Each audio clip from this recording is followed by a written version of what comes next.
శుభోదయం. ప్రభువైన యేసుక్రీస్తు నామములో వందనాలు తెలియజేస్తూ పరిశుద్ధమైన దేవుని గ్రంథము సామెతల గ్రంథము 16వ అధ్యాయము 6వ వచనం.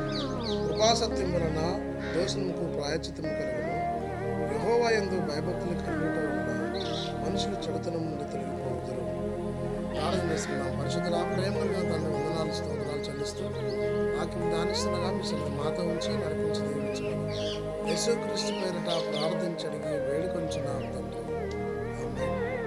దేవుడైనటువంటి యెహోవా యందు భయభక్తులు కలిగి జీవించడం, చెడుతరమును అసహించుకోవడం. చెడుతరము చెడ్డది అసహించుకోవాలి అంటే మానవుడు త్వరగా అసహించుకోలేడు, చెడుతనం చేయకుండా ఉండలేడు. కానీ దేవుని యందు భయభక్తులు కలిగి జీవించినప్పుడు ఆ చెడ్డదాన్ని అసహించుకోవడం, మంచి చేయడానికి సమాజంలో మనం ముందుకు పరిగెత్తుతాం. మంచి చేయొచ్చు, దేవునికి మంచి పేరు తెచ్చి సమాజంలో మంచి పేరు కలిగి వర్ధిల్లాలి అని దేవుడు విశ్వాసాన్ని కోరుకుంటున్నాడు.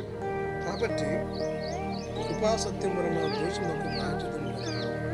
దేవుడు కృప చూపించేవాడు, సత్యము చూపించేవాడు. సత్య మార్గంలో మనం నడిచినప్పుడు మానవుడు చేసిన పాపదోష పరిహారము ప్రభువు చేసే వారిని క్షమించి పరిశుద్ధులుగా చేయగలిగిన సమర్థులై ఉన్నారు.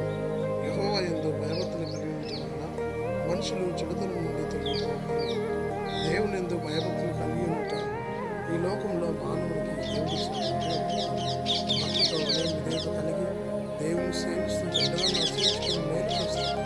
అందుకు మేము తెచ్చే కుమారుగా సేవకులుగా సంఘముగా ఉండినట్లు పరిశుద్ధాత్మ దేవుడు మనందరికీ తోడైండి నడిపించిన కనుక ఆమేన్. మహోన్నతుల స్తుతి స్తోత్రాలు చెల్లించుకుంటూ వాక్యం ధ్యానిస్తుండగా మాతో ఉంచి నడిపించి దీవించి ఆశీర్వదించుకుని యేసుక్రీస్తు పేరిట ప్రార్థించడానికి వేడుకొంచున్నాం తండ్రి.